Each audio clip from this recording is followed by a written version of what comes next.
करने के लिए। तो वो लोग ऐसे बोला है, तो सब जितना भी टोटल आई थिंक अराउंड 12 जितना विलेजेस आया था, प्रेजेंट था, सब सारा हेड गामबुरा लोग सब लोग रिजेक्ट कर दिया सर्वे को। इनफैक्ट मोर देन 3 टाइम्स ये मीटिंग हो चुका है, सर्वे को हम लोग एक्सेप्ट नहीं करता है बोल के। लेकिन भी आज देखा जाए तो डीसी बोला है कि ट्रांसपेरेंसी मेंटेन करेगा, which is very good.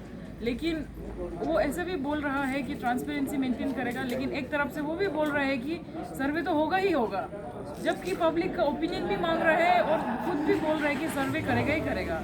MLA sir भी आया था, आलू लिबांग सर भी आया था, वो भी ऐसा ही बोल रहे हैं कि जो भी हो सर्वे तो होगा ही होगा, आप लोग चाहो या ना चाहो, ऐसे बात कर रहे हैं। तो पब्लिक को बुलाया क्यों, वो है मेरा फर्स्ट क्वेश्चन।